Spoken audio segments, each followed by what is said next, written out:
For over a century, Johnny Walker has shared its bold spirit with the game of golf. Now, crafted with Devereaux Golf, Johnny Walker introduces the Johnny Walker Blue Label-inspired Sunday Golf Bag, elevating the game with sleek design, Blue Label hues, and refined gold accents. Celebrate your hole-in-one with a premium Sunday bag crafted by Devereaux Golf. Submit proof of your achievement to johnnywalker.com/blue-in-1. Please drink responsibly. A massage chair might seem a bit extravagant, especially these days. 8 different settings, adjustable intensity, plus it's heated, and it just feels so good. Yes, a massage chair might seem a bit extravagant, but when it can come with a car, suddenly it seems quite practical. The all-new 2025 Volkswagen Tiguan, packed with premium features like available massaging front seats, it only feels extravagant. The Timeline is a Blue Wire podcast.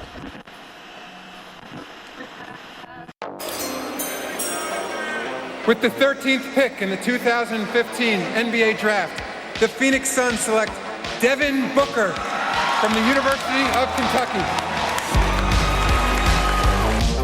Unfair to put the Suns' struggles completely on Devin Booker, but he is one of those guys where scoring is what he does, and he doesn't really do the other stuff. So to me, ultimately, maybe he'll thrive in, say, a Lou Williams role. We know Lou Will can get buckets. He's done it for a lot of teams, but people don't think of him as a franchise player. So that could be the ultimate, success story for Devin Booker.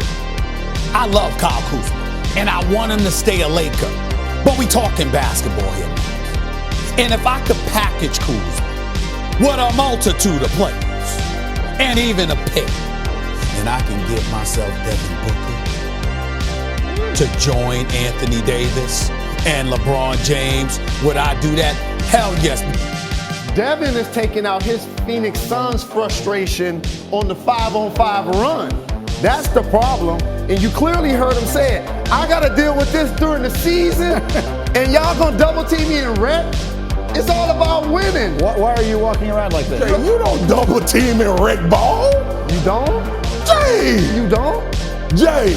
You don't? Point game? Zero defensively. He's a zero. I mean, we have no evidence whatsoever that he could be the best player in a good team. We have 0% evidence. But he not really. He did all of it on bad teams. All of it on bad teams. We have no idea what it's like if a good team's actually planning to stop him. He might have no idea how to make any of those guys better. I have no idea if Devin Booker has a chance to be the best guy on a good team, much less a champion. That ran through screens. How did that Kentucky team do? With the first pick in the 2018 NBA Draft, the Phoenix Suns select DeAndre Ayton from Nassau, Bahamas, and the University of Arizona.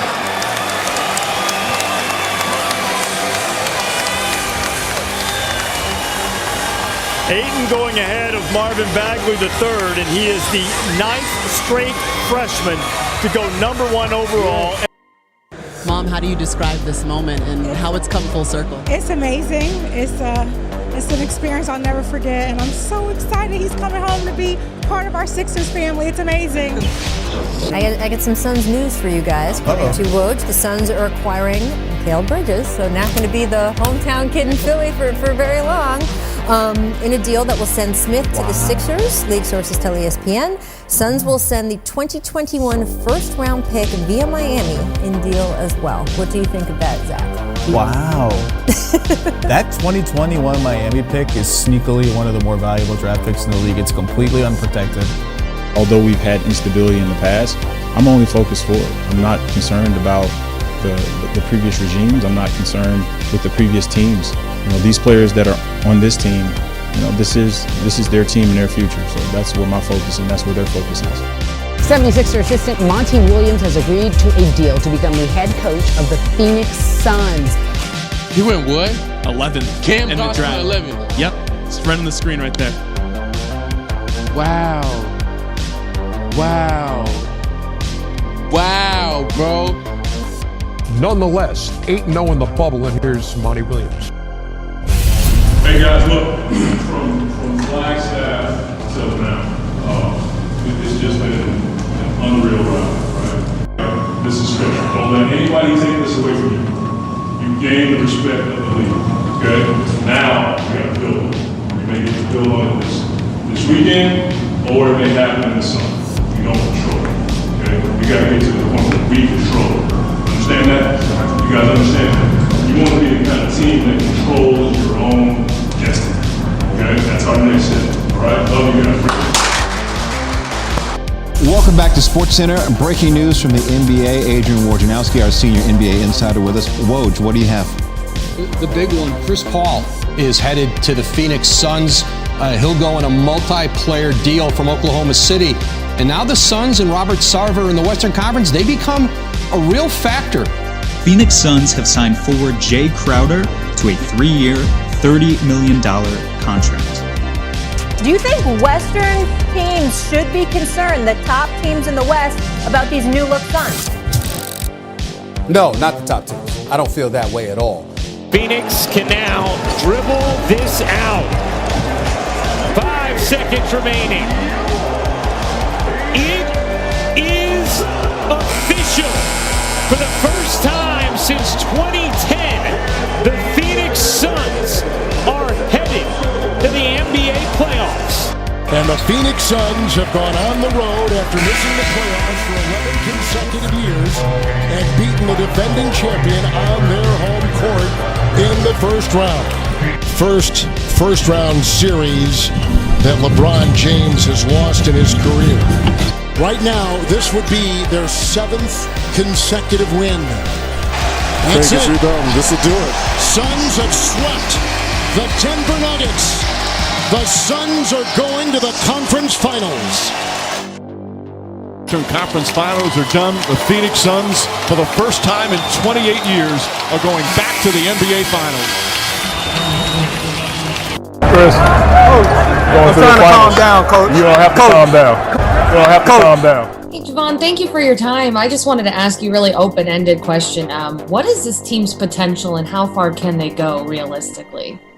Realistically, champions. The Suns are going to the NBA Finals.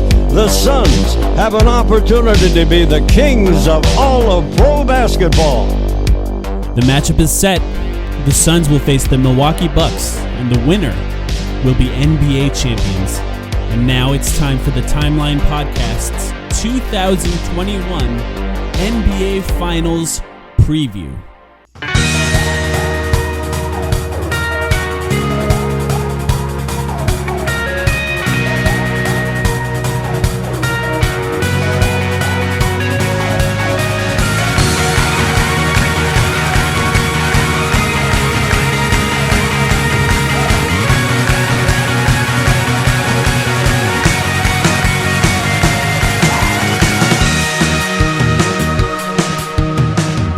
Welcome to the Timeline of Phoenix Suns podcast. Sam, we are doing our very first ever NBA Finals preview. How are you doing? Good, sir. Just had a weekend away. It was a fun holiday weekend for me. I wouldn't exactly call myself well-rested, but I would say I enjoyed having at least a couple of days off. And so if I'm well-rested, hopefully that means good things for our Phoenix Suns. Hopefully they're well prepared for the moment. Yeah, that's. I hope so too. At this point, it's not a lot of time. It's not a lot of time, but they've had a couple days. Yeah, we're recording this day before the game one, and today was media day. It was kind of fun to see some of the quotes and some of the clips of the players talking at media day. They seem to be focused and excited. It's difficult to sort of judge them based on those quotes. I'm feeling pretty good. I'll be honest. I feel pretty good. How are you feeling? Yeah, I mean, about the series, I feel good. Yeah. I feel like this team has stepped up to challenges at this point. We've seen them win with certain guys hobbled. We've seen them win without Chris Paul. We've seen them come back in series where they're down, like in that first series against the Lakers. We've seen them take on the MVP, and now they have to take on another MVP. Like, the Bucks are a good team, but I do feel good about our chances here. Yeah, it's nice that they have home court advantage. All the work in the regular season paid off, and they have to take advantage of that going into these first few games. we just recorded a really great conversation with our friends from the Gyro Step Podcast, spelled like a Gyro. Goat yes, name. They cover the Bucks for the Blue Wire Podcast Network.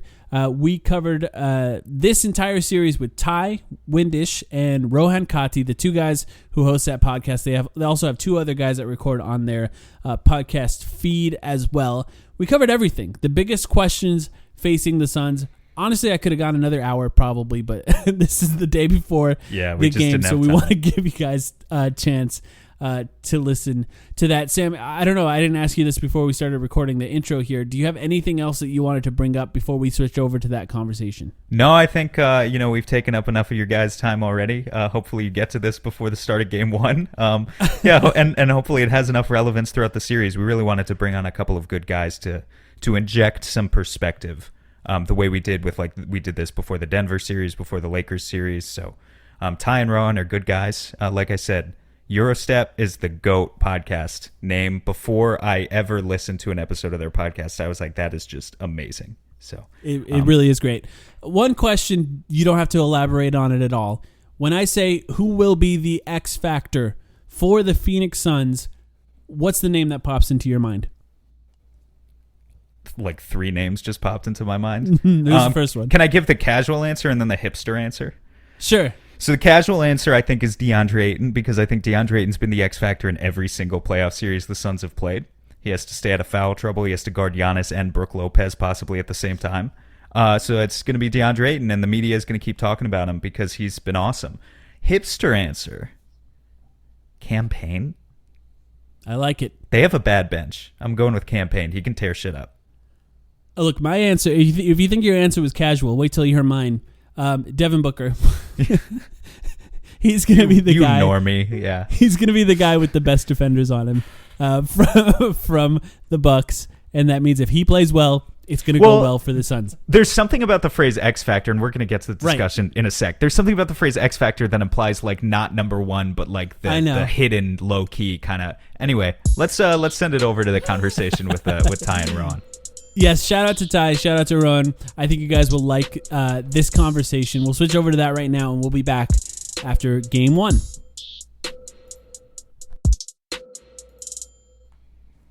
All right, guys, I want to start with what I think is the most obvious question for this series, so we can just get it out of the way from the beginning here, and that is how will health factor into this series? And I think this is sort of the story in a lot of ways of the entirety of the season and the playoffs in general, and just injuries in general. Like at this point of the season, everyone's playing with something. Chris Paul just had a MRI on his wrist. Here's a stat. Devin Booker, before breaking his nose, had a 61% true shooting percentage in the playoffs. After breaking his nose, 46% true shooting in the playoffs. So a massive difference there. Cameron Payne had his best game of the playoffs, 29 points, 8 assists, 0 turnovers, and then rolled his ankle in the next game and has not passed 7 points since then in the 3 games since then. So there's another difference there. But the most obvious, the most glaring injury of all is Giannis Antetokounmpo, who has not yet played since hyperextending his knee against the Hawks in, I believe, Game 4, if I'm not mistaken. So I don't know how much there is necessarily for us to talk about when talking about how much injuries will affect the series, but I think we can talk about, especially from your guys' perspective, guys from the Gyro Step podcast, as far as what the Bucks look like without Giannis and how that could go if he does or doesn't play. What do you guys think? Yeah, I mean, I think they've looked probably better than a lot of people, myself and Rohan included, expected over a 2-game sample so far. Chris Middleton and Drew Holiday certainly stepped up in Game 5 against Atlanta. Brook Lopez stepped up in a massive way. I think that'll probably be harder for him to do against DeAndre Ayton than it was against Clint Capella, who I think a lot of Capella's defensive renown has to do with him being kind of bouncy and switchable, and he's kind of small and just hard for Lopez to deal with. DeAndre Ayton, not small. There's my first piece of expert analysis on the pod. But I think they looked good. I think the Bucks looked good, but I do think it was it had fever dream aspects, so I'm hoping that we get at least limited Giannis from the very start of this series. Like Game 6, I mean, Jeff Teague was incredible. That's not something you expect. Pat Connaughton's been good the whole run, but he was hitting threes. The Bucks as a team have not hit many the whole postseason run. So I just think, and Drew Holiday was so good, and I think very up and down for most of the playoffs, and then really turned it up when they needed him. Hopefully that's not random variance for 2 games. Hopefully it just shows that maybe Drew was biding his time and trying to let other guys, namely Chris and Giannis, command the ball more and just get more in the offensive scoring action earlier in the run, and then was able to step up on command when needed. But I do think, do I expect the Bucks to look great in a prolonged amount of games against Phoenix if Giannis can't play? No, I think they'd look okay. I think this is a very resilient team, but I do think they need Giannis back for all the Skip Bayless takes about, are they better without him? Is Batman without Robin? All this. No, it's stupid. The guy's a 2-time MVP. He's awesome. They're much, much better when he plays. Please, Giannis, be well soon. Yeah, I think one of the main things you hit on there, Ty, is this team showed its resiliency. We saw a lot of times during the postseason before Giannis went out, this team just started so slow. Early on in series, early on in games, they didn't have that drive, really. They weren't playing with pace. That's not, entirely Giannis' fault. I'm not saying that. But once Giannis went down, the entire team sort of realized, okay, we got to go do this now. We just lost our best player. So you saw that in games 4 and 5. They started out, 5 and 6. They started out hot. They played with pace. They played with aggression. They were attacking more than they have been. They were getting to the rim, which we had been begging them to do for the entire series. It seemed like a team that actually had motivation. Okay, we have to go and out there and do this now. Without Giannis, for another series, I don't know if that's going to be something that can realistically hold up, especially against a team as good as Phoenix. With Giannis, you hope that this team sort of keeps that same energy going, especially because it's the NBA Finals now. This is the big moment. This is the biggest stage. You want to see that same sort of level of intensity that you saw without Giannis, but now you have Giannis. I have to say, one of the things I'm most appreciative of the fact that we have this matchup against you guys, as the Bucks specifically, is I think both fan bases and both teams are in a pretty similar emotional place with our confidence. Having won multiple games, you guys won multiple games without Giannis. We won multiple games without Chris Paul.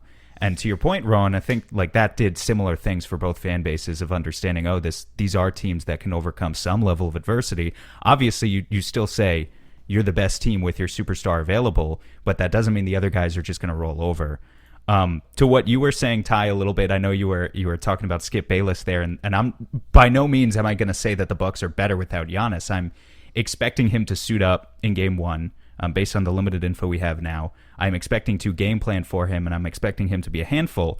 However, do you think there's an element of if Giannis does rush back, hopefully they wouldn't rush him back, right? But if he does come back, there's a pressure associated with the NBA Finals. If he does come back and he's 70 or 80% of what he normally is, or even less, let's say 60% from the start of the series, do you think there's an element of, we would almost rather, because so much of what Giannis is gonna lose with his athleticism, his first step, his ability to get downhill and kill you in transition, that's the type of stuff that would go with a knee injury. So is it almost we would rather put Drew and Chris in a position where they have to force it rather than watch Giannis take high elbow jumpers for Game 1? Because you're just not really gonna win that way if that's your strategy, right? What do you think? Yeah, I mean, the whole time really you were breaking down the scenario, I was thinking about what's the worst case for how Giannis looks, further injury aside, for coming back. And the worst case is he's out on the perimeter a lot and Phoenix just completely ignores him, and as a response he takes a lot of jumpers because he doesn't want to drive repeatedly. That would be bad. We've seen a much better utilized Giannis in the regular season and especially in the playoffs, where he's getting the ball in the elbow, kind of in post position. He's worked on his fadeaway a little bit, sort of on his hook shot, although that's the number one thing I'd like to see him work on more. But you see him busting out these other moves to really, I think, avoid constant charge fouls that he's gotten in years past against the smaller defenders. I mean, that's been the book on guarding Giannis, right? Is put someone Jay Crowder sized on him, have them fall over, and Giannis gets in foul trouble and turns the ball over a lot, and it's bad. So I think if Giannis is going to play and everybody on the Bucks knows he's not going to be able to rampage like usual, I think you need to bust him out utilized in much better scenarios. And I think pick and rolls, like as a roll man, is one. But I think really like getting him more post possessions, letting him play make and or score from there, just so it's a little harder for the Suns to ignore him offensively. I think the Bucks are really going to have to be smart with how they reintroduce him to the lineup. And I think thankfully we've seen much more adjustments, proactive adjustments even, from Mike Budenholzer. Although I'm not one to, completely trust Bud by any means, I do think we've seen some things like the way they defended without Giannis starting in Game 5. Mm-hmm. I mean, Scram switches off the ball, Brook Lopez switching and holding up, not letting Capella post up like Drew Holiday. Actually, they're fine with Drew, but the smaller players like Chris. But I don't know. I'm fairly confident that they'd use him well. But Giannis is, Giannis likes to play the way Giannis likes to play. Although we have seen that evolve a little bit as the playoffs have gone on too. But Rohan, would love to hear your thoughts on this topic. Yeah, we've seen a hampered Giannis in the past, given we have no idea what's going to happen with this injury because we haven't seen this before with Giannis. But we've seen Giannis go through knee injuries in the past and sort of play a little hampered, we'll say. And regardless of whether he's at full strength, ready to go or anything, he is still going to command a lot of attention at the rim. He's still like a massive human being who's insanely strong and can still put pressure on the rim, regardless of whether he's at full strength or not in terms of his knee, just because of his sheer length, just his power down low. But when we've seen those sort of circumstances happen before, like Ty, you were getting to this, we've seen him being put in a lot of better positions in terms of playmaking.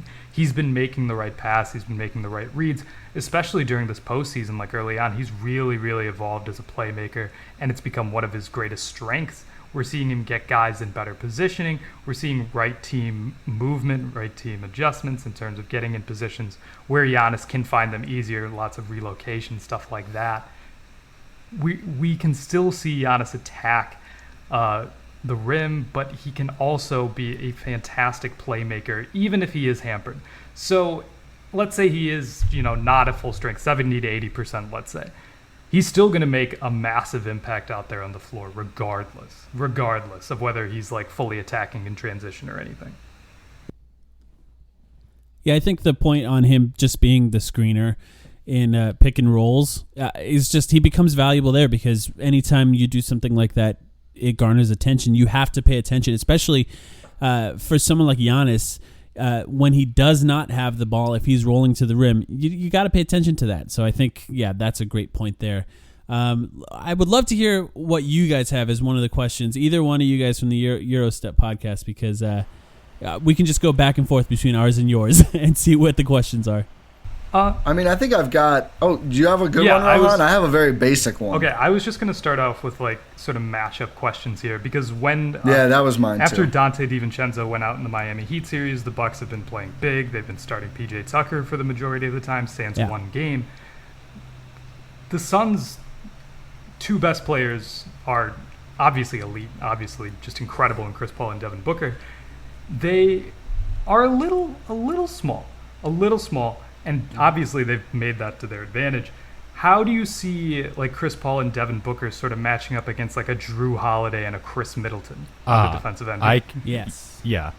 I think this becomes a much easier question to answer when you have Mikal Bridges on your team because then you have to worry about it less. So Mikal is going to match up on Middleton, I would imagine. He takes the best perimeter assignment of every player throughout the season. And I actually feel super confident in that because Mikal is really long. He's not super strong. So he tends to do better against the Luka Doncic's, the Donovan Mitchells of the world than, say, a Kawhi Leonard, Paul George type. So he's going to be on Chris. I think Devin Booker is probably going to take the Drew Holiday assignment. That would be my guess.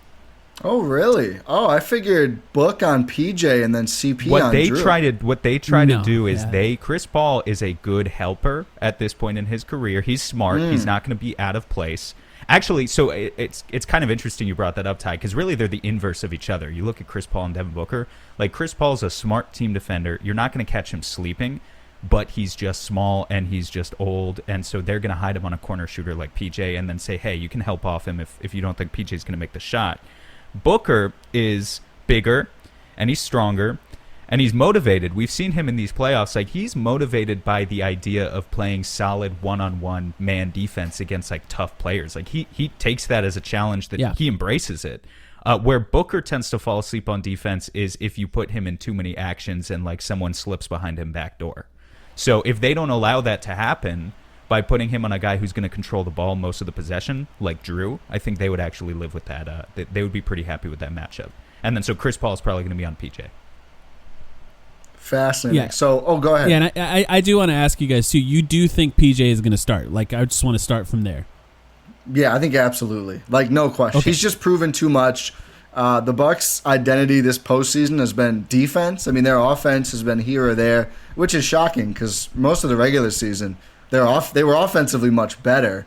I think maybe playing PJ a lot more is maybe what changed that around. But the Bucks are so huge on defense. Budenholzer's always been big on defense. I think, for the shooting woes that we've seen at times, PJ on offense, the offensive rebounding has been huge. That's the one place that offensively he offers a lot and has made a big impact for the Bucks. And I think, although CP is one of those players, I think Zach Lowe's piece was great on him about just like every possible little thing he's going to exploit. And I think that includes like he'll probably stop PJ from getting some boards just by either flopping well or, staking out position and just getting it or tapping it out or something. I don't think PJ will eat there like he did against Trae Young, but I do think he'll be able to make an impact there. I think he starts for sure. Rohan, do you agree? I mean, after the Atlanta series where you kind of were like, maybe starting Bobby Portis would be a good idea here, and they still didn't, yeah, they're going PJ. For sure. Okay. Yeah, and this is all under the assumption that Giannis plays for me, because my question, I had a very similar question to what you guys had, is who guards Drew Holiday in particular. I'm assuming that, first of all, I want to just preface all of this by saying the Suns have been very willing to switch on just about everything so far. I think Giannis presents a different challenge where they may attempt to not switch on him, which is a little bit easier for a guy who's likely not going to pull up from the 3-point line behind screens as often as maybe he could. Him. And also, please. Also, he tends to attack. Please, actually, don't tempt him. He tends to attack without a screen a lot of times too. So you don't have to worry about switching in those scenarios as well.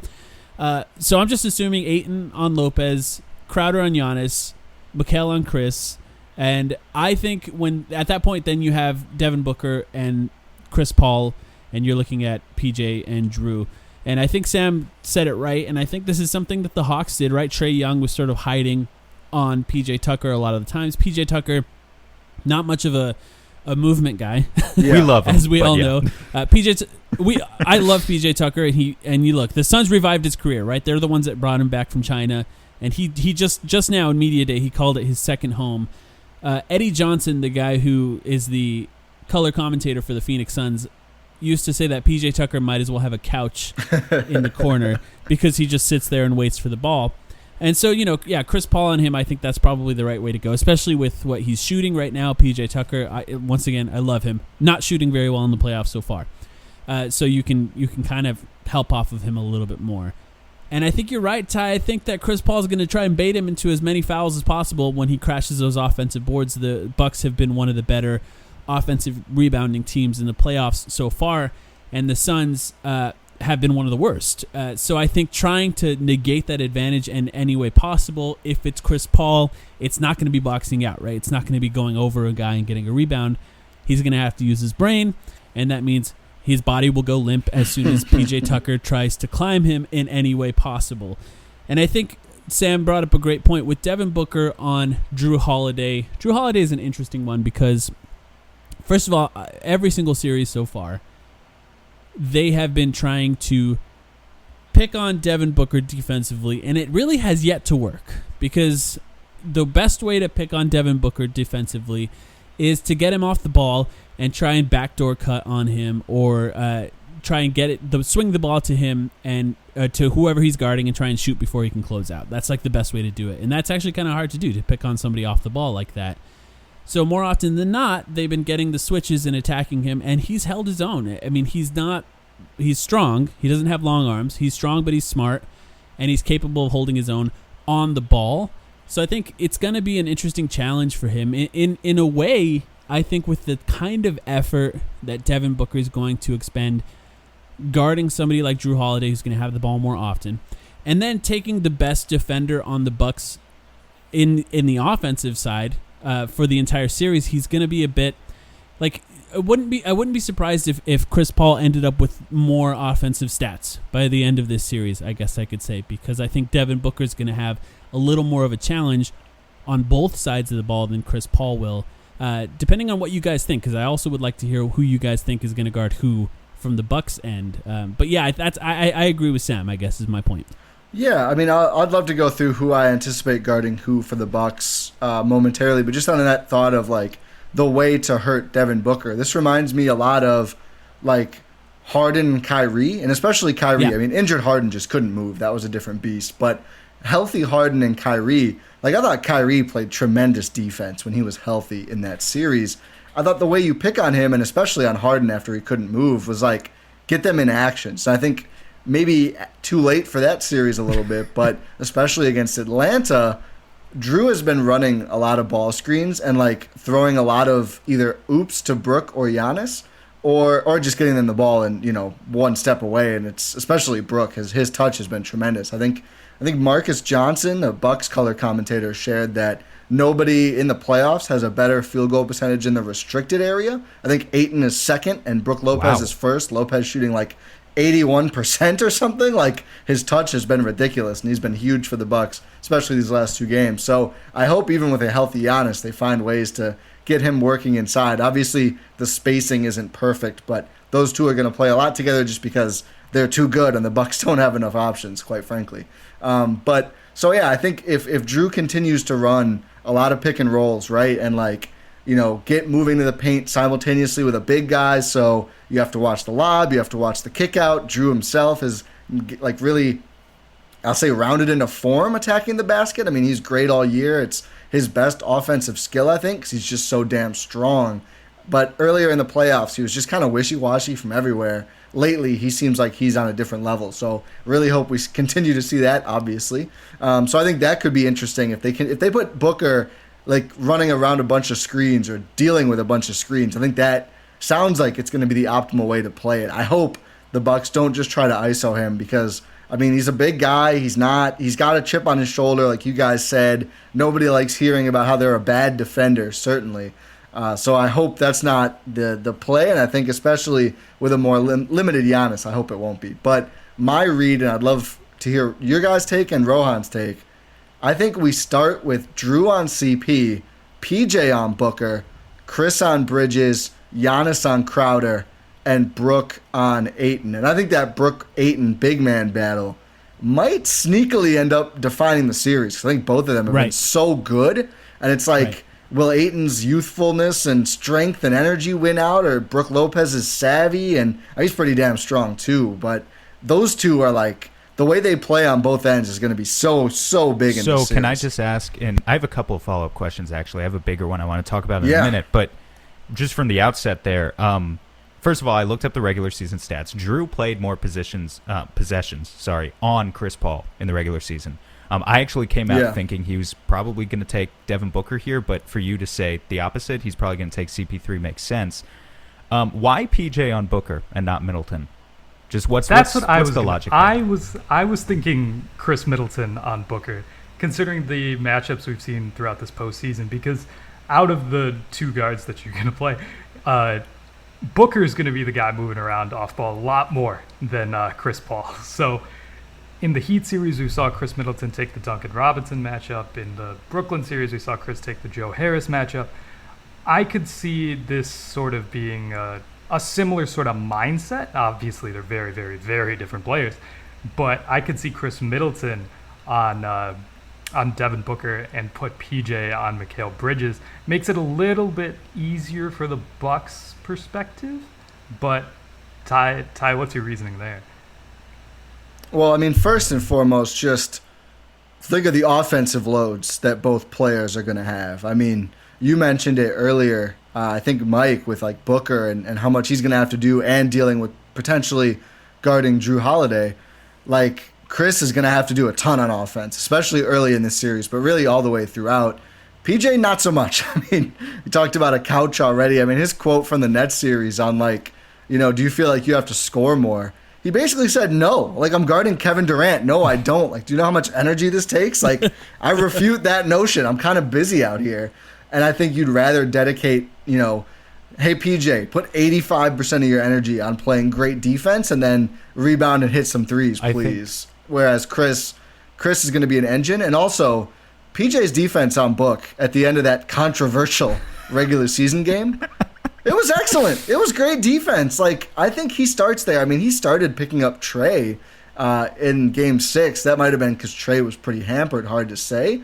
But I think they would start with that. But, I mean, to the point on Drew playing more on CP, the Bucks like to throw waves of defenders, so wouldn't shock me at all if in Game 1, no matter who's out there, you see Drew, PJ, Chris, maybe even Giannis take shifts on Booker. I think that's been one of the things for them that's worked well defensively. Like, look at the way they guarded KD. You would see Drew take the assignment. You would see Chris, obviously PJ, Giannis rarely, although that was the one everyone talked about.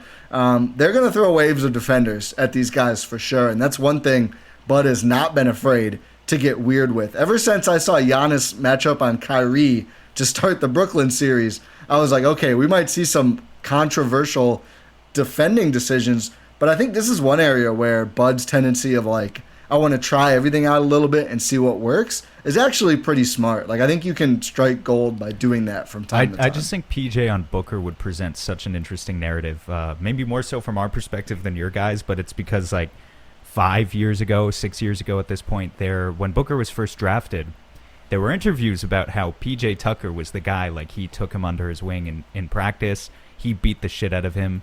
Just trained him like an 18, 19-year-old Devin Booker on how to play. Like, these are the tricks that defenders are going to use against you.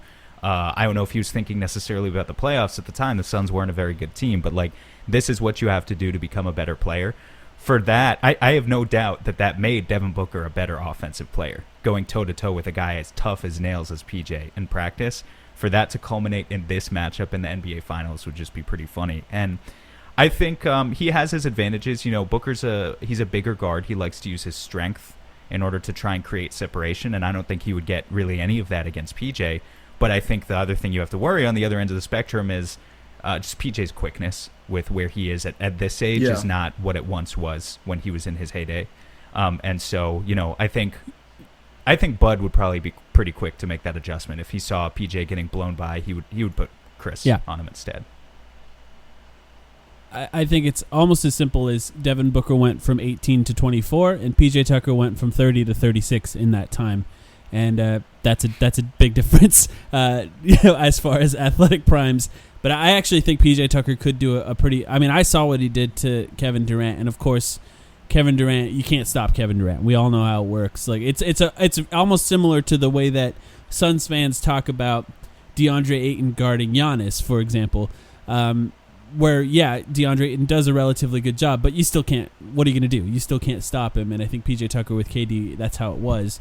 It's just about sort of making that first option disappear and forcing him to that second, third, or fourth option. And I think PJ could do that. So I think that's interesting. Listen, life's all about leveling up. Whether you're handling business on the field or kicking it in your zone, you like to celebrate with cigars that match the moment. That's why you should link up with Famous Cigars to bring you a wild deal. Right now, you can grab 8 premium cigars for just $8. You heard that right. 8 top-rated cigars at $1 a stick. Top quality brands like Oliva, Romeo y Julieta, and Davidoff. Handpicked just for you and worth over $80. Hit up famouscigars.com/cam and lock in this exclusive deal.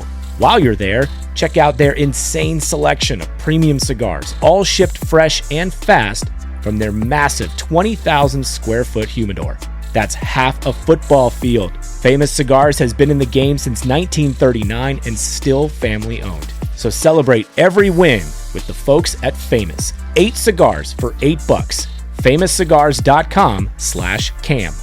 Let's be honest. Shopping, not my thing. I go to the store. There's a lot of people. It's just not my thing. It's not football. All right. I spend way too long scrolling websites just looking for something simple like a nice pair of jeans, and I'm either overwhelmed by all the choices or can't find anything my style and end up with stuff that doesn't fit and doesn't work. That's why I use Stitch Fix. You just take a quick style quiz, share your size, your vibe, and your budget, and boom, you're matched with a real human stylists who handle the rest. They take care of the work for you. They send you a fix box with clothes that actually fit and make sense for your life, work, weekends, whatever. It saves you time. You look great, and you don't even have to think about it. That's the best part. It's no risk, all style. Try it all on in the comfort of your home. Keep what works, send back the rest. Free shipping and returns, always, and no subscription required. Plus, get a free try-on for your first fix.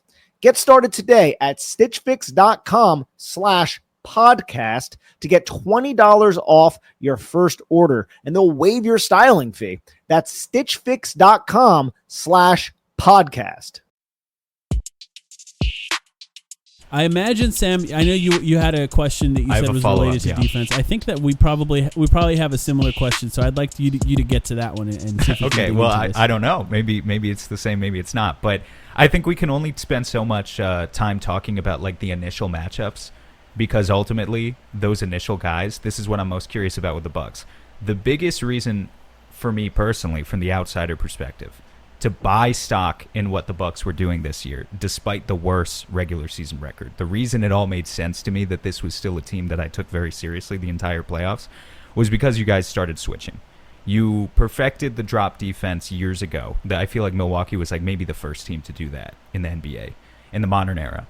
And then, obviously a drop defense, A, it only goes so far in the playoffs kind of in general. That's kind of what the theory is. But B, the Suns specifically are very good at picking apart a drop defense because of Booker and Paul. Chris Paul is a 60% mid-range shooter when he wants to be. It's tough to stop that if you're going to drop a guy back. You guys started switching much more, even with Trey back in Game 6. And so I think that's really interesting in talking about what you're going to do, how comfortable you're going to feel about switching against the Suns in this series. Specifically, I want to nod my cap or tip my cap over to friend of our podcast, Kevin O'Connor, because he just said this on the Ringer NBA show. He said, using Second Spectrum data, the Suns scored only 0.8 points per possession in the Clippers series versus switches, which is putrid. It's terrible. And we scored over 1 point per possession against basically everything else that they tried to do, whether they trapped or hedged. We've seen teams try to trap and hedge against Chris Paul and Devin Booker, and what we found is either the role players are too good and the guards are too good at like making those cross-court passes, like to find an open shooter in the corner, or if it's Chris Paul, his processing speed is too fast. You can't like double Chris Paul because he just finds the open man every time. But if you switch, that can muck up what the Suns are trying to do a little bit. So how confident are you two in just the theory of the Bucs being able to switch continuously, kind of more as a go-to defensive scheme throughout the series? Do you think it's something Bud is even interested in trying, or that we'll see from early? I think we're going to see it at some point during the series. We will probably not see it right away, even though we probably should. If you're going to go out there and sort of go in a drop scheme against the Atlanta Hawks and Trae Young in Game 1, when you know that you need to switch that, you're going to probably do the same thing against the Phoenix Suns here. Even though they did learn that later on, like you mentioned, like switching really, really, really was effective in that series, they're going to start out and they're going to have that mentality like, okay, beat our base scheme and then we'll go out and adjust. Whether that's the right thing to do or not is a different debate, but that's what they're probably going to end up doing. But I do think they have the personnel to be a great switching team, as we've seen. And I think it could really work against the Suns team. Like the prominent matchup here is like, what if you get Brook Lopez switched onto Chris Paul, right? Like that's the ultimate, like, oh no, what are we going to do here sort of thing. we saw that in the Atlanta series, given different players and different skill sets. But Brook Lopez has sort of been holding his own. He's been holding his own on the perimeter over the last couple of years. Ty likes to joke about him being deceptively long, and it's like... it's not a joke. He literally is. Like, it's not deceptive if you know who he is, whatever. It's deceptive. Sure. But he is a massive, massive human being, like 7 foot, nearly 300 pounds or something. Like, he can get into some passing lanes and get into his vision. These things sort of happen when you're a massive human being. Like, he's effective on the perimeter, given. He's not gonna. It's not the greatest thing. That's not your first option. You're not like, okay, Brook Lopez, go out there and guard Chris Paul or Devin Booker. But he can hold his own on possessions, and it makes him work and makes them think, like you were mentioning. It just makes them go to their second and third options, like, oh, this is something that I don't want to really take on right away if I'm the ball handler. Maybe we should try something else. And that's the worst possible matchup. Yeah, I think, thankfully, the one difference, even the Bucks' default drop right now at this point in time versus even during parts of the regular season against Utah in particular, I would imagine Milwaukee probably switches 1 through 4 on the perimeter pretty much immediately. They've been doing that a lot more and not... I mean, they were dropping on guard stuff, and like Donovan Mitchell was just laughing and hitting threes in their face in the regular season. It was brutal. I think we'll see that right away. It wouldn't shock me if they started dropping to start the game, and under the assumption or taking the bet, like, if your whole offense, Phoenix, is mid-range jumpers and we're executing offensively, we probably get enough points per possession on the other end for that to work. And I think in the Atlanta series, I mean, they were better when they switched, like literally switched to switching. But even game 1, they should have won that game. They couldn't rebound late or score. They really fell apart late in that game. But, you know, Trey puts up 48 and the Hawks barely eked out the win. I think the bet is not always terrible. I don't think it's going to hold up over a 7-game series against two guys as great from the mid-range as CP and Booker.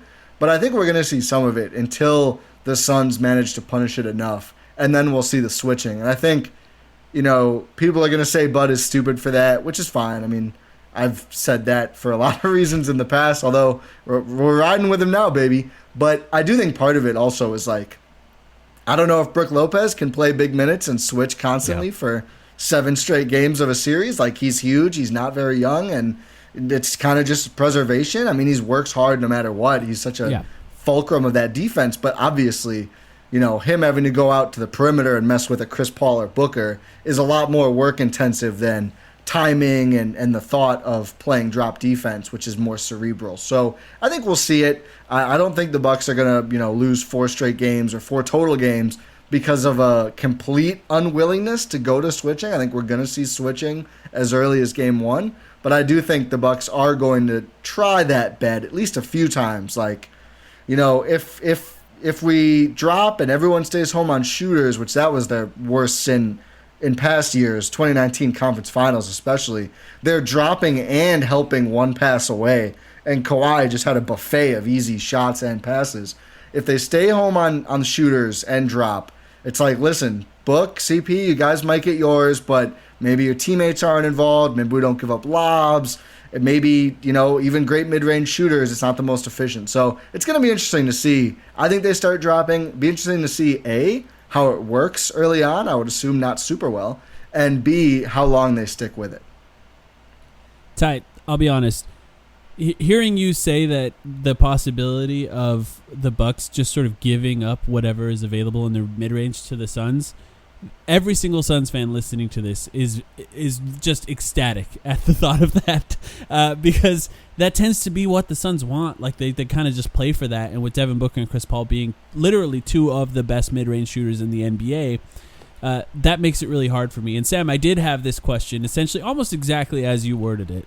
My question, though, even extends beyond that, in that if the drop does not work, is there a point that Bud will start to pull Brook Lopez's minutes? Because I even think beyond that, if they do start switching, if the Bucks do start switching, assuming that Giannis is healthy, right? That's the preface on all of this podcast here.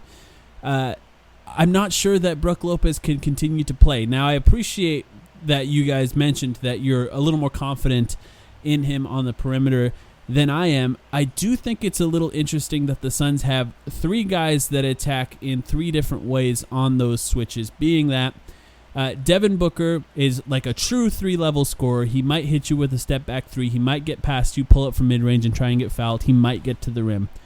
Cameron Payne is essentially the sort of analytics type player. If he gets a big pulled out to him on the perimeter, he's going to try and blow by you to the rim.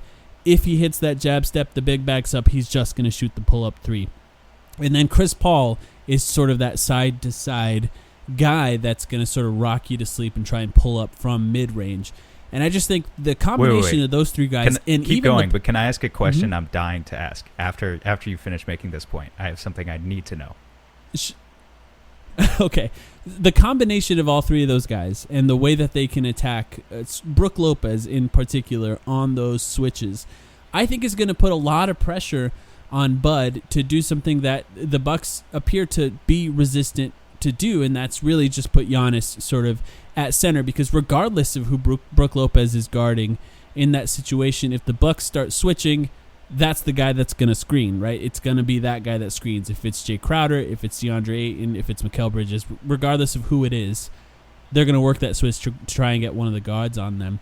So I think the question for me was, would the Bucks be willing to switch early, which it sounds like maybe you guys are thinking they're not going to, and even beyond that, at what point would they be willing to even potentially go smaller, right? They're still huge, and switch with that lineup instead of with Brook Lopez on the floor. That's interesting. But Sam, you had something to add. It's just the fact that you mentioned those 3 guards. I want to credit our friends over the 7 Seconds or Less podcast for this idea, but you just reminded me of it. I wasn't going to ask this. Ty and Rohan, we've talked about Cameron Payne, Devin Booker, and Chris Paul together as kind of like a secret weapon lineup for the Suns in the past. We talked about how we've wanted to see it more than we actually have. They've only played it in very short spurts, the 3 guards all together. But the numbers are very good. The numbers are very good. I just want to say, because this is a series, theoretically, you guys have Drew. Drew is awesome.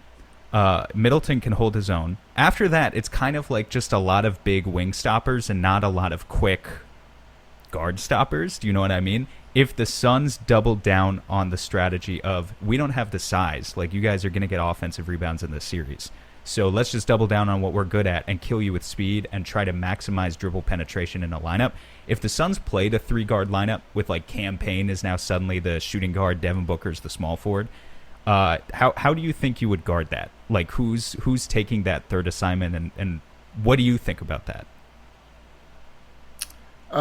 To answer Mike's question first, the Bucks went small with Giannis at 5 in Game 1 against Atlanta to the whole 4th quarter. So we'll see it. I mean, part of it depends on how much Giannis can play, because if Giannis can't play a ton, they just need Lopez, and they just need to. They're going to keep working to find ways to play him, because there just aren't enough alternatives. Like extended run with Bobby Portis as your small ball 5. Although switching is his thing on defense, it's the one thing he does. He does it well-ish. They drop with Portis, it's just hell. But it's bad, yeah. So I think you kind of have to play Brook more depending how much Giannis can play. It's going to be tough for him to guard those 3 guys for sure. But his thing really, he's going to try and make guys shoot over him. That's what he does. Like, he'll concede that extra step and just I don't have the analytics. I'm sure they're out there. If friend of the timeline KOC wants to pull him up on Second Spectrum, by all means. But it feels to me like guys shoot very poorly over Brook Lopez on the perimeter. I think you'd have more success trying to get by him, but I do think he manages to stay a half step farther back than most players would, and just give himself a chance to at least disrupt the shot of a guy going past him. But so I think you're going to see there are going to be shots over him, potential there. I think he just defends them well because he is deceptively long. Just wait. Deceptively long. Everyone will KOC, see. If you're listening, by the way, deceptively long. Hit both of us up with your Second Spectrum plug. We would appreciate it. Please. As for the 3-guard lineup, I think they would just have to involve Chris, PJ, and Drew to start.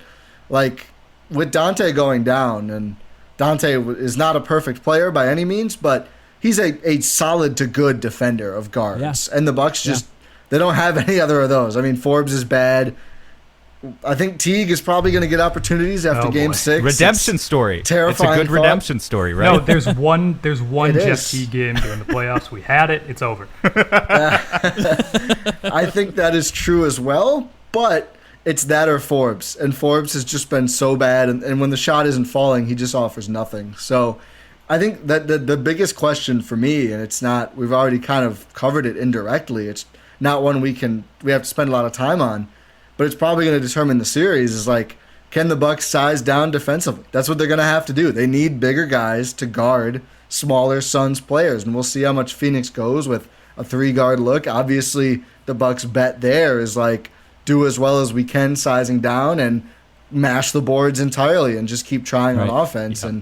And maybe, even offensively, make those guys guard somebody Giannis or somebody Lopez pick and roll and let those guys mash too. I think that's what they have to do. I like the Bucks know that they absolutely cannot we'll run out Drew and Teague for extended minutes so we can guard little guys. Like, no, the better bet is to play the bigger guys who aren't ideal fits, but they're just much better. And that's what we've seen them do. I mean, the guard minutes off the bench have been so scant. Pat Connaughton's probably going to have to get involved and guard some of these guys, which he's been okay. I think he's more of a forward than a guard at this point. He's only been okay? I thought you his numbers should be in the rafters. Yes, that's what this. I was going to ask you about this. You weren't supposed to bring it up that soon. Why should Pat Connaughton's number be in the rafters? Please. Ty, please explain it to our audience. Why do you think this? So, most of it has to do with the Brooklyn series so far, though he was very good in Game 6 as well against Atlanta. So that was bolstering my case.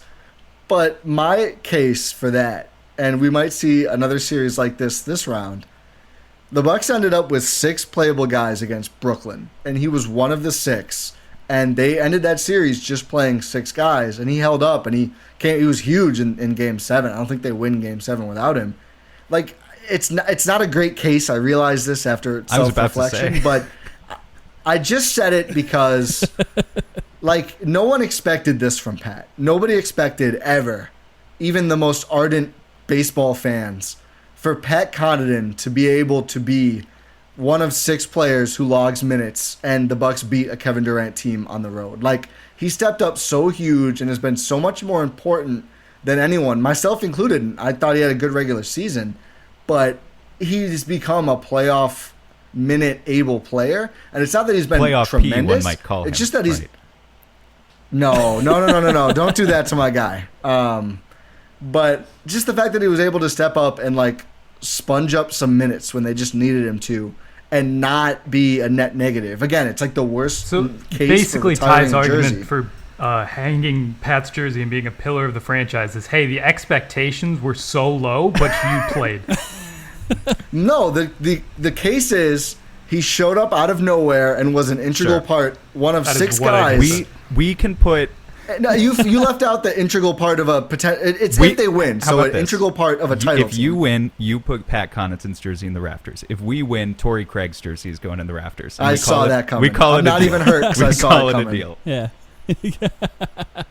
Sure. How did that happen? What the hell happened? Why couldn't Torrey Craig play on the Bucks? And how do you think cash considerations will be guarding him? You're an asshole for series? Well, I think cash considerations is going to hold up real well. I think they have a solid bag. They'll be doing well. But I don't think Bud was a big fan of Torrey. It's so weird. Well, I will say, you guys have a and- plethora of guys who just go out and get boards. And, we needed that. Torrey's our second best rebounder after DeAndre Ayton. No joke. In our playoff rotation. But you guys didn't need another one of those guys, necessarily. Well, they got PJ, the same day. And I think if they don't get PJ, there's no way they do that. But I think it was we already have so many wing players. I mean, look at the roster. Literally, the rotation in these playoffs. He's not going to play anymore. I think part of it was not a great fit. Part of it probably an agent favor. We know you're not going to play now that we have PJ, so here, go to a good team. I'm guessing the Bucks, like most people, did not expect to see Torrey Craig in the playoffs when they made that trade. They probably don't do it if they see that one coming. But I think that was a lot of it. And But yeah, it looks terrible now, obviously, that he's playing good minutes on their opposition. I mean, PJ's great. You guys got a good end of that deal either way. It led to PJ Tucker, so I guess it makes sense there. I would love to hear another question from you guys that you have for this series. I still have my one from before, but Rohan, if you have one Ty, you you want go to for it. uncork. Go for it. My question is really, and this might sound dumb, but like, who's going to be the Jay Crowder of this series? So my answer, I Jay don't know Crowder. how aware. Well, I think there's two options. If you would let me finish, Rohan. Oh my God. Your number's not going up in the rafters anytime soon. Just Pat. But Jay, if you guys, I don't know how aware Suns people are of this, but like Jay Crowder is nightmare fuel for Bucks fans because in 19 he was amazing against Giannis, and I think Giannis, health aside, is much better and more well equipped now, but he was tremendous on that end. And he turned around and shot an obscene % from three in that series as well, and wasn't as good the rest of the playoffs, I don't think. I know this last round he wasn't very good shooting the ball at all. I think that's going to be interesting. Like, just a random smaller question is like, how many threes can Bridges and Crowder hit? Because obviously the Bucks are going to be focused on the three players. Chris Paul, Devin Booker, and Ayton are going to be so integral. I think those guys are going to get some spaces. We'll see how they punish. But Crowder is obviously one option to be Jay Crowder. 2019 Eastern Conference semis, Jay Crowder to be specific. But I assume he's going to guard Giannis a lot, and obviously he's going to have opportunity to hit threes. I think the other option is PJ Tucker, who is probably going to play a lot of important defensive assignment minutes, and he's the guy on the Bucks, the one guy, I think, who is like going to, aside from Giannis, who's going to be able to shoot a lot of threes. Like, teams just aren't that worried about him. I don't know. I'm eager to hear what you guys think, but also it's just kind of an unknowable random thing. But like, either one of those guys randomly hitting 48% from deep could end up swinging the series, and that's the terrible swing factor aspect of the playoffs and the finals. First of all, particular. I had to look up the series stats. Right. So the one you're talking about was last year, correct? Oh wait, shit. It is 2020. It was not 2020. I think I said not 19. Yeah, it was 2020. My bad. So hold on 1 second. Yeah, it was a 2020 semis, the bubble just series. Evaded. When I bet on the Heat to beat the Bucks.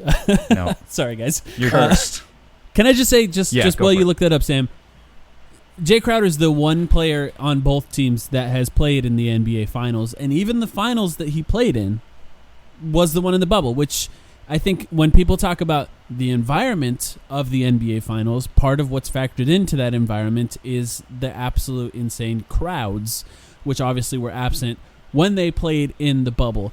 But even having that little bit of experience in the bubble, playing in those finals where the Miami Heat were beat up after the Eastern Conference, it's tough. It's just interesting to see if that will matter at all. It's just kind of interesting. Nobody else has played in an NBA Finals game. This is except for Jay Crowder absurd. in this Sorry, entire Mike. series. He averaged 15. He averaged 15.2. I'm sure I'm telling you guys something you already know. But just for our listeners, 15.2 points per game in that series against the Bucks last year. But he took 10.6 shots per game, 10.2 threes, which means Jay Crowder basically, he may have taken like one layup. Like, I don't know what that one other shot was, but basically every single shot he took in that series last year was a three. He chucked over 10 of them a game, and he shot 43% on those. Mm-hmm. This is where the nightmare fuel comes from that Ty was referring to. So Wall doing that, playing exceptional defense on Giannis. Like, no, but oh to my your goodness. point from earlier, Ty, if you stay home on shooters and just give Paul, I know you didn't phrase it as give Paul and Booker what they want in the mid range, but it's kind of what it sounded like. Like, if you stay home on shooters and make Paul and Booker shoot in the mid range, Jay Crowder's not going to take 10 threes per game. Mikal Bridges isn't going to take 10 threes per game. But I would argue, like, you would probably much rather help on our superstars and force our role players to prove that they can actually do that, because Jay Crowder, while he can, like, maybe there is a reason he gives you nightmares, he's a very streaky player at the same time, and he will shoot 20% from three in one game and then 60% the next. So I think that'd probably be a pretty good bet for the Bucks to make our role players actually step up.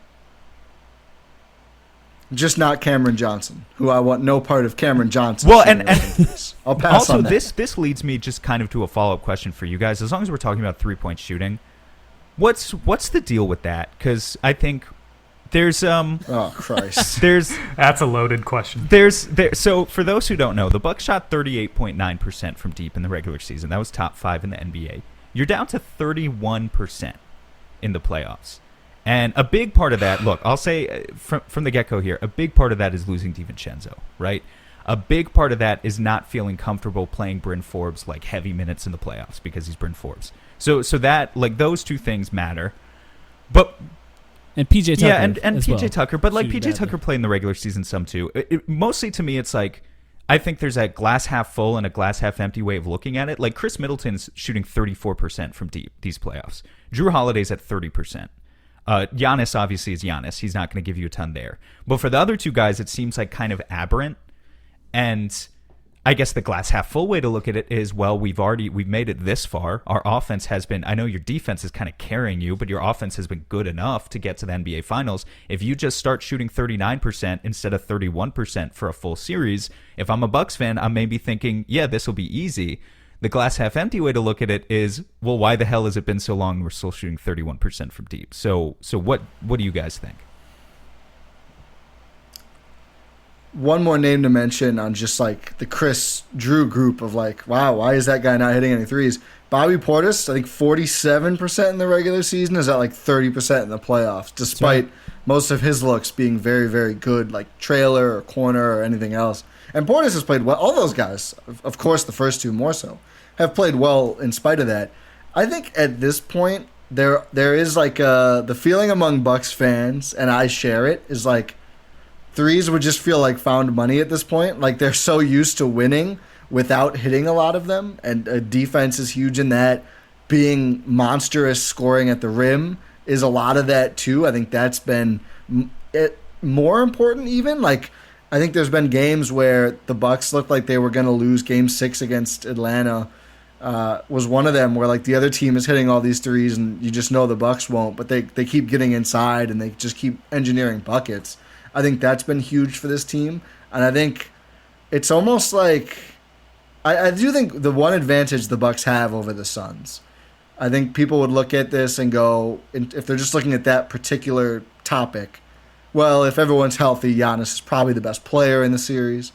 That might be it. That might be all people say. I mean, I think a lot of people would think, again, when healthy, the Bucks' third guy is probably better than Phoenix's third guy. I don't know if it's super decisive now that Ayton's been tremendous in this playoffs. Maybe it's not even Ayton. I don't know. Maybe it's freaking campaign with how Ayton's good he's our best been. player now, if you ask me. I got maybe he's our most impactful player. Yeah. He's not our best player. It's a really weird kind of conversation. I want to dig into that in 1 second. But I do think with the one advantage the Bucks have is like they've been through more adversity in getting this far. Not that Phoenix hasn't seen any. I mean, obviously you win without CP and everything else, and it's a great group, and I think they're ready for this spot for sure.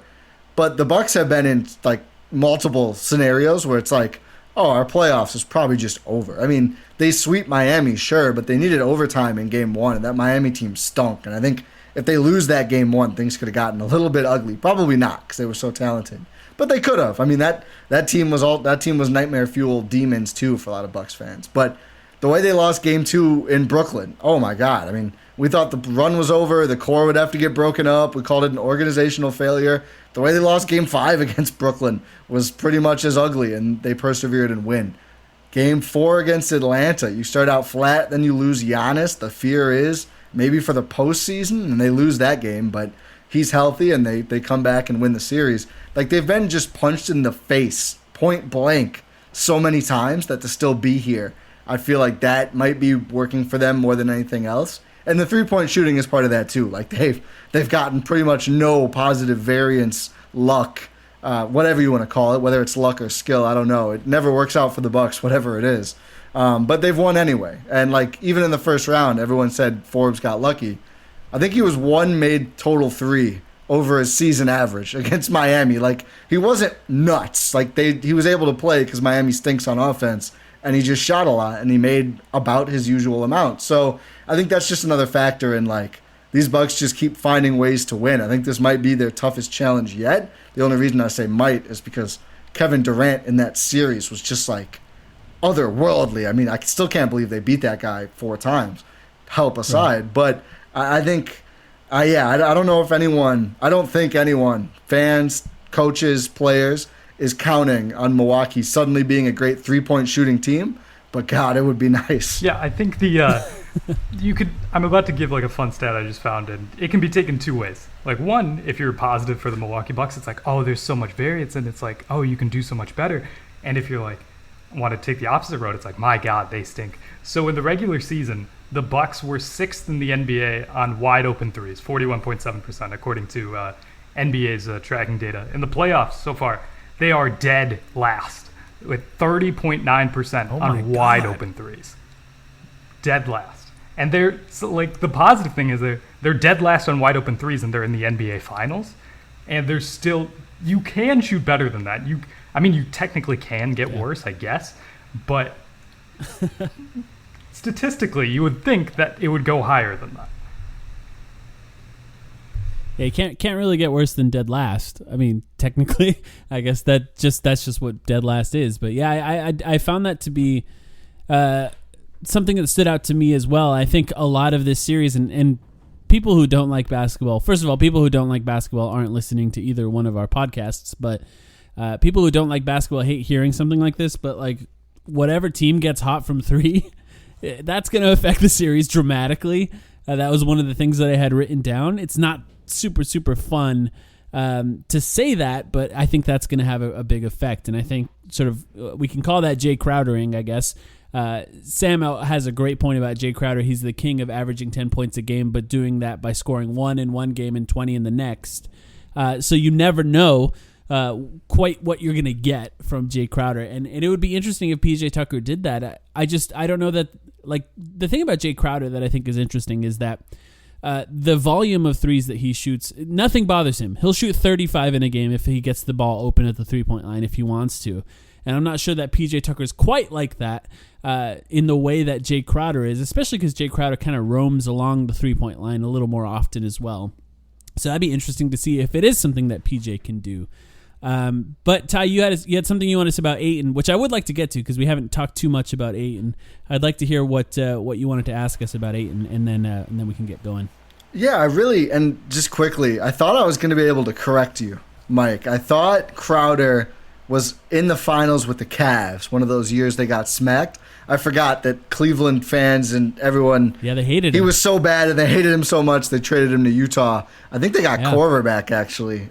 Really so weird how some of these players have moved in the past. Bucks legend Kyle Korver. So, yeah, never did. So, you stand uncorrected. But my Ayton question is really like, how do you guys look at his role? I mean, you said he was the best player against the Clippers. I knew he was quite good and very consistent in that series. But, like, how do you look at that matchup with him and Lopez, who has been one of the Bucks' best players, one of the core 4 really all year? I think he's been very, very important. I think going away from Drop has meant he hasn't always looked the greatest, but I think these playoffs he's stepped up in particular, and he was so huge in games 5 and 6.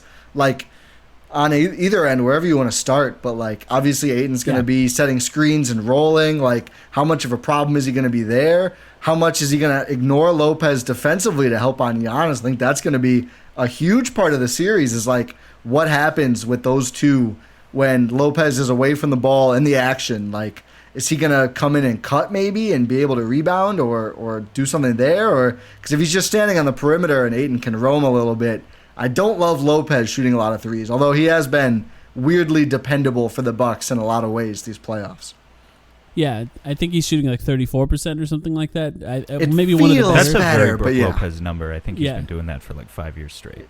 But yeah, and I think if you shoot a lot of them, that's a really good number. That's not a bad number, in my opinion.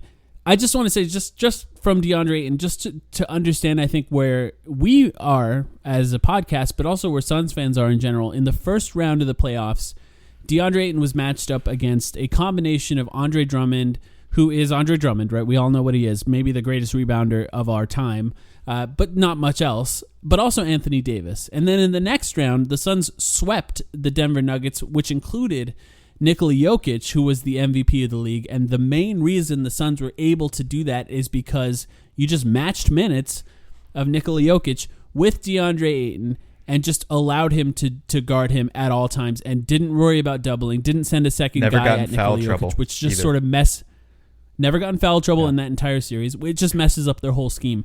But even just starting there, the difference between AD, Andre Drummond, and Nikola Jokic is a dramatic difference. And then you go to the Clippers series where he's matched up in a combination of Zubac, who's sort of almost like a poor man's Ayton, if you will, in what Zubac is, and then the small ball that they run, right? They didn't even start a center for multiple games. So the challenges that DeAndre Ayton has stepped up to throughout this postseason, in my opinion, we've called it a leap more than once on this podcast. He has made another leap from where he was in the regular season, and his ability to step up to the challenge in each one of those series has just blown me away.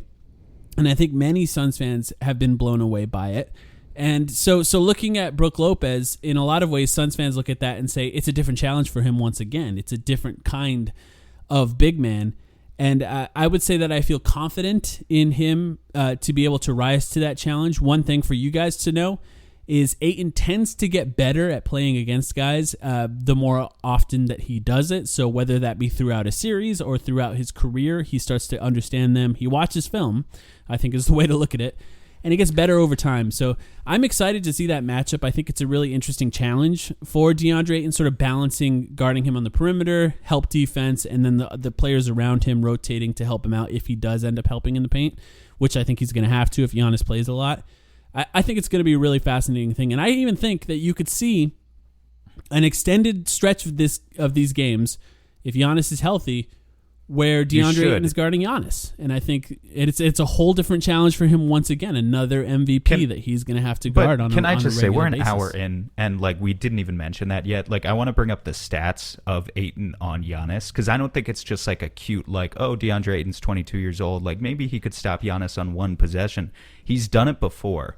And I pulled through NBA's tracking data all of Ayton's possessions on Giannis in the past. He's played a total of 19 minutes against Giannis through 6 games between his rookie season, his sophomore season, and this year. All regular season games. So I admit, if you don't want to take too much from it, that's fine. But Giannis in those games has scored 46 points when matched up against Ayton in 19 minutes. But he shot 14 for 35 from the field. He shot 18 of 23 from the free throw line, so he has gotten to the free throw line. If you tally up those field goals and those free throws with that point total, it comes out to a 51% true shooting percentage, which for Giannis Antetokounmpo, the two-time MVP who routinely posts 60+, is very bad. And if you go into this series with the prospect of Giannis being limited, I couldn't possibly be more confident in Ayton's ability defensively to handle whatever's asked of him, whether that's Giannis or Brook Lopez. They're different challenges. But I think defensively, he's at that point where whatever you toss at him, he's going to be able to handle. Now on offense, because I remember Ty was talking about that first, he was like, oh, is he going to be a threat on the roll? I think the beauty of Ayton's offense at this point, it's kind of subversive. It's however much attention you want to pay to Ayton's offense is that's gonna heavily influence what you get out of him. So if his gravity's doing a lot of work, and you decide to keep Lopez or a low a tagger close to him on those lobs, maybe he's not going to score a lot of points, but maybe Chris Paul and Devin Booker are going to get the pull-ups that they want in the mid-range. If you pay more. Or the corners. If you pay more attention to the guards, Ayton's going to get some lobs. I mean, his offense is not really the go-to at this point. I think the reason it's so hard to sell the casual fan is DeAndre Ayton being, when I say he's the most impactful player on the Phoenix Suns at this point, I mean it. And 99% of that is on the defensive end, because that's how good he's been through 3 rounds.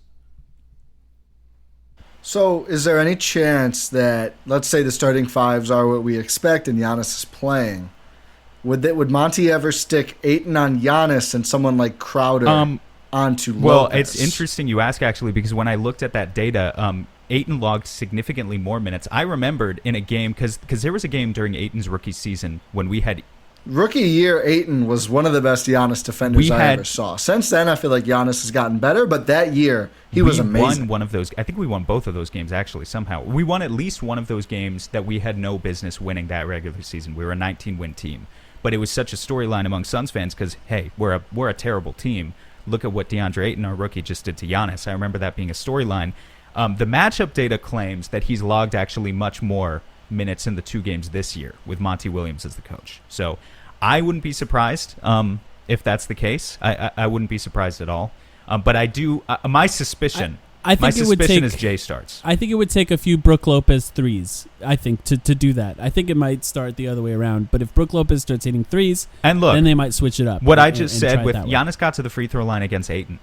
If you're a Bucks fan, I'll say the same thing to you as I would have said to any other fan of a team we've played at this point. I said this, to Nuggets fans too. If you can get DeAndre Ayton into foul trouble, you can win this series easily. Because the Suns don't have a backup center, and you're already so big, you grab a lot of offensive rebounds. If you get DeAndre Ayton out of the game, the Bucks are, I think, first in second chance points. The Suns are close to dead last among playoff teams. So just think about the opportunities to feast that you'll have. Your first look on offense doesn't even need to be efficient if DeAndre Ayton is out of the game, because then you can just clean up on Dario Saric. The problem is, DeAndre Ayton is one of the best centers in the NBA already at his young age at not being put into those positions. He's very good at using verticality. So it's not going to be easy, but if anyone can do it, it is Giannis Antetokounmpo. So we'll see. Rohan, do you have a question? No, it's just anything. I think it's going to depend a lot on what Brook Lopez can do both inside and outside. That'll dictate those matchups. Mike, you were talking about him hitting some threes, but also like if they're putting a smaller guy on him, he's just going to go out there and mash down low. Like he will put whoever's smaller than him in the basket. And we saw that a lot during the Brooklyn series. We saw that during the Atlanta series. Like if they go small, put a smaller guy on him, he's going to try to abuse that matchup, and he's so efficient. It's going to be a good shot no matter what. So that's going to be an interesting matchup because not only does putting Ayton on Giannis sort of hamper Giannis maybe potentially, but you're also like, oh, what's the result of that? Is that going to lead to even more efficient shots? The mindset should be let's get the ball out of the best player's hands realistically, but you're also posing like problems as a consequence of doing so. So it'll be a really interesting chess match to see what happens there. Yeah. And 2 quick thoughts on that. One, the Bucks have gotten better as the playoffs have gone on when they see a Crowder-sized or smaller player on Lopez. Early, and especially in the regular season, they would get it to him 18 feet away and have him post up. And that's awful. He's way too slow. He does not make the decision quickly enough. If he gets doubled, it's almost a surefire turnover unless he just hits a silly shot. And he will hit silly shots, but they've been much better at okay, we're going to get you the ball 4 feet away, and you can dribble once or not dribble and just throw up a floater or whatever, and you're right there. And that's been much, much better. So hopefully when they do stick a small or hide a small on Lopez, the Bucks are continuing to throw him lobs or get him in post position very, very close to the basket. The second quick thing, and this is something I noticed before Giannis' injury against Atlanta, certainly Ayton's not the only good Suns defender. They have some great perimeter defenders, but as you mentioned, the one center, the one rim protector, Giannis had Capella on him a lot. And for a substantial part earlier in that series, he drags Capella out of the paint and he's kind of just sizing up in the middle of the floor. And the Bucks were cutting from all over and just getting really good looks at the rim, because if you get that first step and Capella's out of the paint, no one's really there to contest the shot. It's really hard for a perimeter player to help off of anyone and be able to defend that. So it will be interesting to see if Giannis can do better against Crowder and force the Ayton matchup, if the Bucks do similar things. It's almost it's not really, but the old Kawhi isolation when teams would just stick whoever Kawhi was guarding in the corner. It's let's get Giannis out of the paint and open up that space now that the big, terrifying Ayton isn't there for other players to be able to get to the basket. So it'd be interesting to see if we see much of that at all. Yeah, that's interesting to think about, and I think that's where we would see, I guess from my perspective, where we would see the difference between the secondary perimeter defenders on the Hawks. Oh yeah, the Suns guys are so much better. No Jay question. Crowder. No question. Yeah, absolutely. I'll say this before we get going here. I like the Bucks. I like their fans. I like you guys, and every series I think we've gone into it. This is kind of the way I felt about the Nuggets. I didn't leave that Nuggets series feeling any bad way about the Nuggets either. I hate that it has to be you guys that are our enemies for this this one. But I think it's great. I think that in this specific series, if the Suns win, obviously first championship ever, revenge for the coin flip, something we didn't even talk about. It would be amazing. If the Bucks end up winning, I would obviously be devastated in many, many ways. Happy for PJ Tucker, happy for Giannis. Once I go through the stages of grief, I think I would probably get there. But I appreciate that we get to go through this journey together. Blue Wire podcasts, all of us with Blue Wire. It's fun that we get to do this with you guys. I'm happy that you guys get to cover the finals as well. I think maybe we should all take a moment just to plug our Twitter accounts and our podcast real quick, since I know this is running on both of our feeds. If you guys want to go first. Yeah, we'll have to do series predictions after, but we'll make the people sit through our self-gratifying plugs first. I'm Ty, at Ty Windisch, TIWINDISCH on Twitter, one half of the Gyro Step Podcast, which is also found on Twitter at Gyro Step Podcast. That's GYRO Step, an allusion to Giannis. And the greatest podcast name, I think. Agreed. At least on our network. Yeah. We always tell people one day the content will be as good as the name, and then we'll be like the number one podcast in the universe. But that's found on all podcast platforms as the Gyro Step Podcast Network. We've aligned with our friends at the Win on 6 podcast, teamed up, super team, covering the Bucks. So there are 4 of us you'll hear regularly on that feed, breaking down all things Bucks, including a ton of collabs this postseason. But my Gyro Step co-host, Rohan Katti, take it away. Well, I mean, you took everything else, so I guess I'll just plug myself. I'm on Twitter at RKATTIJR, and that's it. You covered everything else. I'm efficient. What can I say? I'm Chris Middleton in games 3 through 7 out here. You all go right, first. I can go. I'm Mike. You can find me at Protected Pick. I'm the guy with the bag on his head. That's what most people refer to me as. Our podcast is called The Timeline, a Phoenix Suns podcast. At the Timeline Pod, if you want to follow us on Twitter. We record after every game. We've been doing that for the playoffs, but usually at least once a week, once it gets back to normal. Yeah, I'm Sam. Sam, at S Cooper Hoops on Twitter. I just want to take a chance and echo what Mike was saying a minute ago. I like the Bucks. I think this is a great series for the league. I think we're still, us 4 and the other Bucks fans I know on my feed, we're still going to sling some shit at each other throughout the course of the series because, it's all in good fun. Like, I like Denver fans, too. I legitimately like everyone on that roster except maybe Campazzo. But that didn't stop me. I mean, hey, but that didn't stop. You guys remember the when Jokic was ejected for the hit on Campaign? Like, that's not going to stop me from being like, oh, fuck Jokic. It's Twitter. It's Twitter. It's Twitter. It's just Twitter. But still a massive respect for that fan base, a massive respect for this one. And I think this is just a really great series. Let's be happy that it's not Lakers Nets or some boring shit like that for a second. So, great job, guys. Looking forward to seeing your coverage throughout the series, too. Ty, I know you want us to do predictions. I'll tell you right now, we don't do predictions on our podcast. We try to stay away from them. If you want to rope us into them, I'd be willing to do a prediction for you guys, though, if you'd like. Yeah, you guys just going to cut it off of your feed? Only on the Eurostep feed? No, I'd put it on. Yeah. What do you think? I'd love to hear yours. Well, I mean, after they break the Bucks in 6 curse last time, after B. Jennings had said it, they had never won a series in 6. Goes back to the 80s. I think New Jersey Nets was the last time they won in 6, way back when. We hoped it would be against Brooklyn. That would have been super cool. Tie a knot, but oh well. Got to stick with Bucks in 6. And I think it works kind of logically that Phoenix gets home court. Wouldn't like to go to Phoenix for Game 7 if we get that far. I would still believe enough just because, they won in Brooklyn. I think they could do it. But still, one of the first 3 Phoenix games, protect Fiserv, and you're there. So, got to go with Bucks in 6, man. I'm going to say Bucks in 7. I'm going to say 7 you would. Because it's going to be... I think this is going to be a very even series. I think both teams have ways to attack each other and sort of get at it. So I think this is going to be a very even series.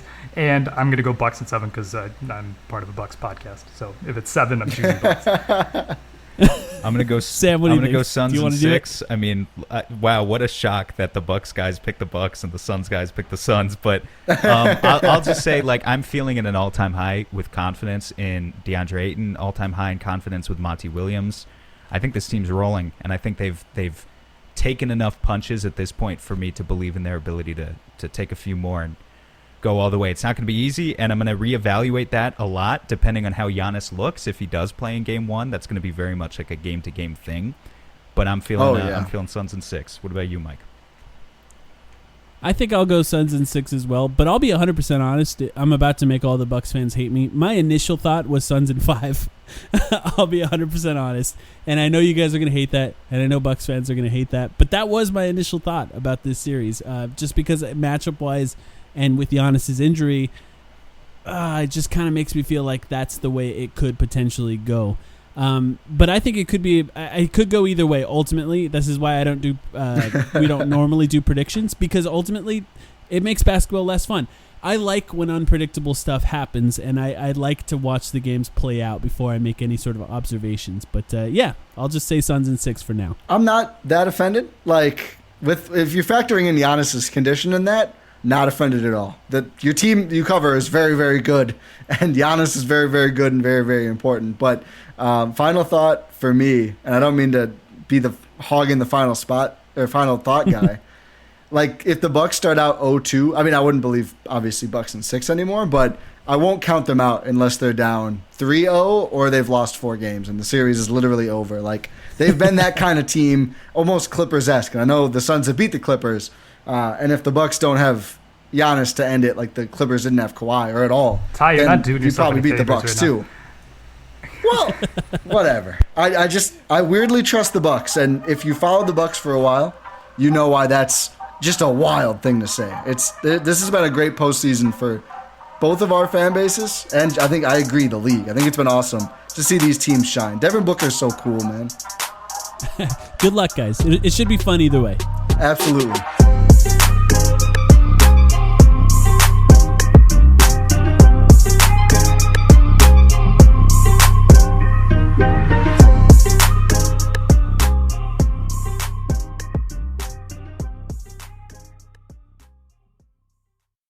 This episode is brought to you by Ro. Confidence is everything. Women can sense it, and trust me, they love it. But if you're in your head worried about performance, that swag, unfortunately, gentlemen, is gone.